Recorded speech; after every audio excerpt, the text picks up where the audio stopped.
The future is a mysterious country, one we cannot see, cannot touch, and cannot predict with accuracy. No matter how loudly our fears try to convince us otherwise, it stands before us like a vast, uncharted horizon, both beautiful and intimidating. And because we cannot control it, we often dread it. We fill its unknown spaces with worst-case scenarios, imaginary disasters, and shadows of things that may never come to pass. But fear is not the truth. Fear is not the narrator of your story. Fear is not the one writing the pages ahead of you. There is an author, sovereign, intentional, who has been writing your story long before you ever took your first breath. And he is not careless. He is not improvising. He is not uncertain about where you're going or who you're becoming. He knows the end from the beginning, the chapters before the prologue, the arcs that have not yet unfolded. Your fear looks forward and sees chaos. God looks forward and sees completion. The future is frightening. Only when you forget who holds the pen. The tyranny of the unknown. Human fear lives in the imagination. It feeds on ambiguity like a fire feeds on oxygen. When we cannot see what comes next, our minds instinctively rush to fill the silence, and more often than not, they fill it with what terrifies us. We imagine loss before anything is lost. We imagine failure before we've even begun. We imagine heartbreak before love is ever offered. We imagine collapse before we even take a step. This is the curse of the anxious heart. It tries to prepare for every possible disaster, believing that fear will somehow soften the blow of tomorrow. But fear cannot protect you from the future. It can only poison the present. Worry wastes the strength you need for today by spending it on a tomorrow that may never arrive. It shrinks your imagination so that you can no longer see possibilities, only threats. The future becomes frightening not because of what is written in it, but because of how you imagine it. And yet, the one writing your story is not imagining anything. He already knows. Your fear sees shadows. God sees substance. Your fear sees danger. God sees destiny. Your fear looks at tomorrow and trembles. God looks at tomorrow and smiles, because he's already there. The author who writes with purpose. Every story has an author, but not every author writes with intention. Some write randomly, chasing plot twists and surprises, unsure of where their characters will end up. God is not such a writer. He is the author of order, of meaning, of purpose woven so deeply into every moment that nothing is wasted. Not joy, not grief, not tears, not silence, not waiting, not wondering. What seems accidental to you is deliberate to him. What seems tangled to you is designed by him. What seems slow to you is precise to him. You may feel like your life is a collection of disconnected fragments, but he sees the story arc. You may feel like the pieces don't match, but he sees the full mosaic.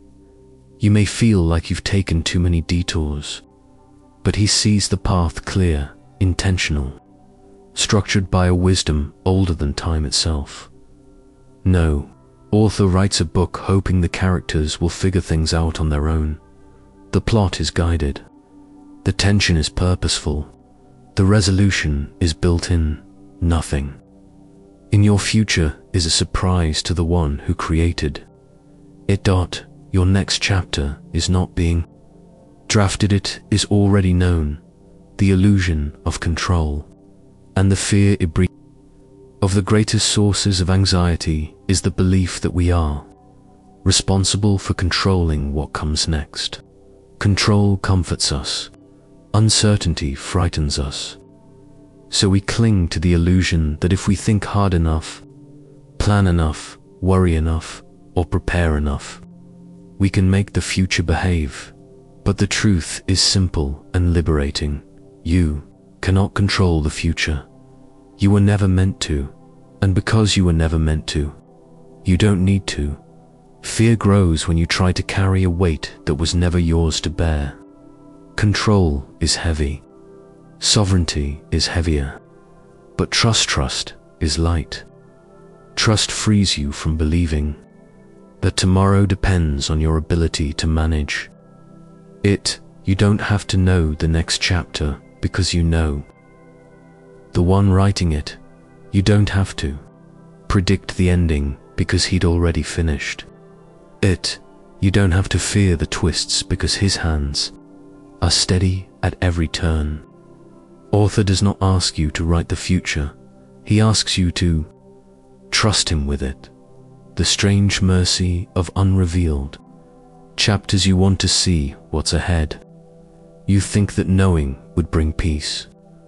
But God often hides the next chapters because revelation without readiness can crush you. If you saw everything at once, you would not celebrate, you would collapse. If you knew every joy, you might idolize it. If you knew every sorrow, you might run from it. If you knew every responsibility, you might cower beneath it.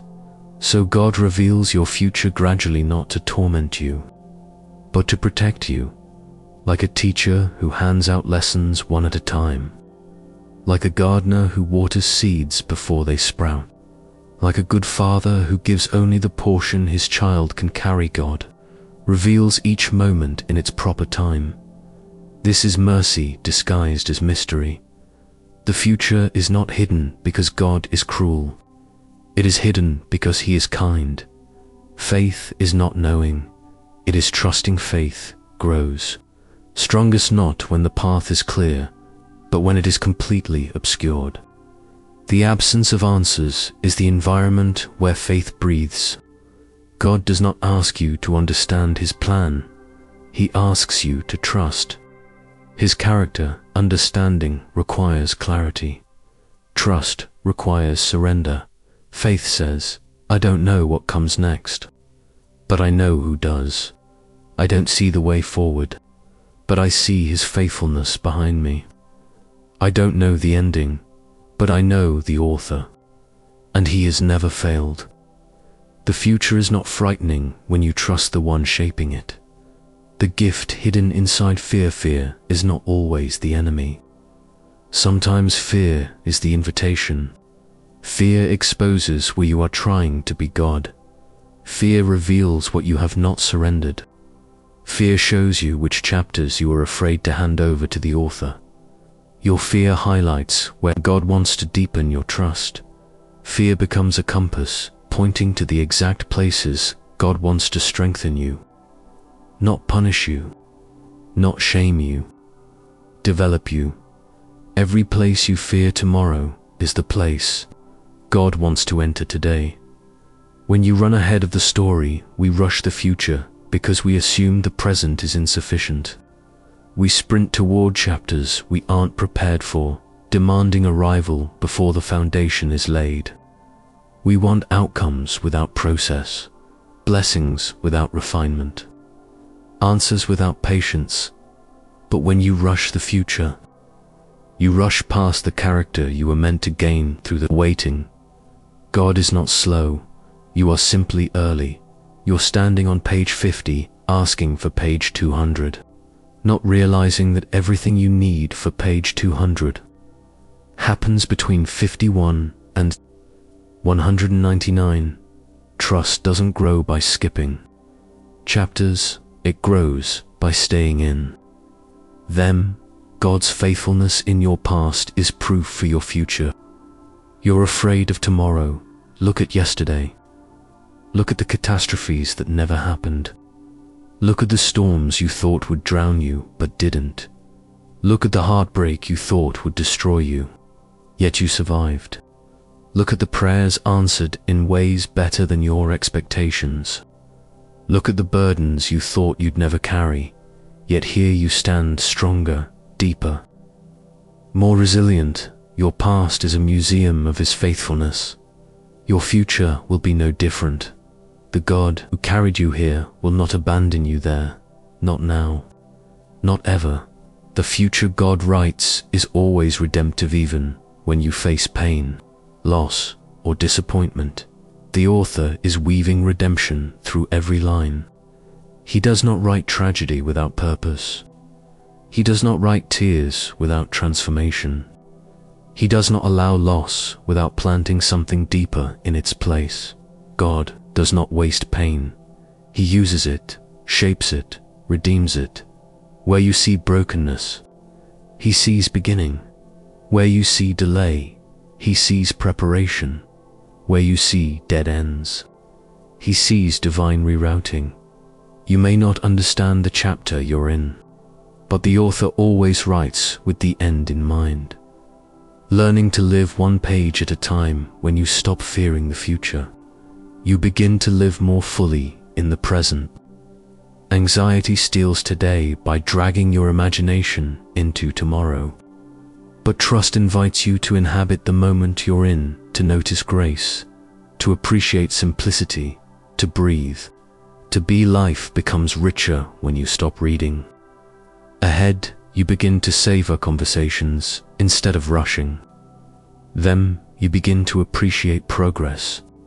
Instead of demanding completion, you begin to see blessings you used to overlook because they did not look like the ones you expected. Peace flourishes when you stop trying to control the next chapter. God is not just the author. He is with you in the story. This is the part we forget. God isn't only writing from a distance. He steps into the story. He walks with you through every page. He strengthens you in every paragraph. He comforts you in every line of sorrow. He celebrates you in every triumph. An author outside the story controls the plot. An author inside the story shares the journey. God is both. The future is not scary when the one writing the story is also holding your hand as you walk through it. The chapter you fear may be the one you need most. Of fun. The chapters we resist the hardest are the ones that shape us the deepest.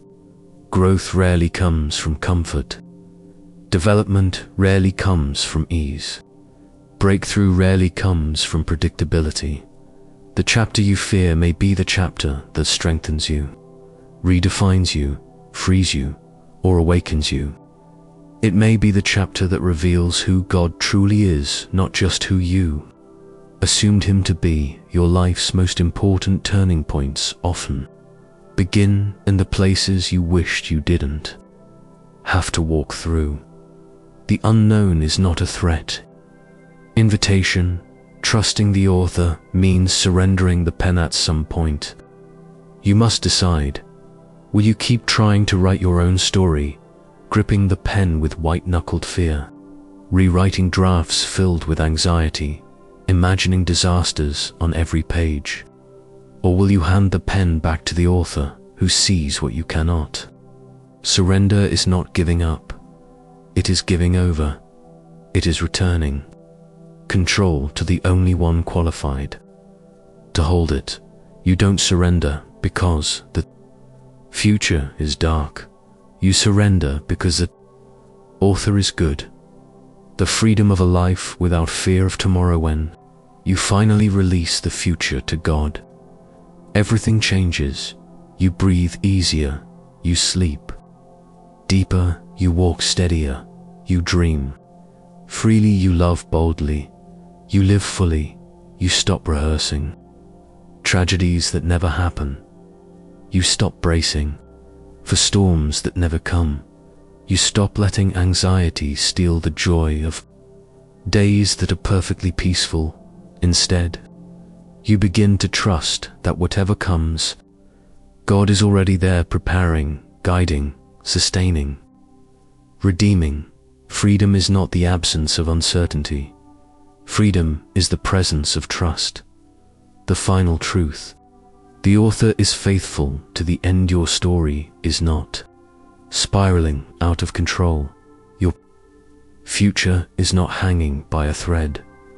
Your life is not an accident drifting without purpose. The author is intentional. The plot is meaningful. The future is secure. Whatever waits in the pages ahead, one truth anchors everything. The one writing your story is incapable of failing you. So stop fearing the future. Start trusting the author. Your story is safe in his hands.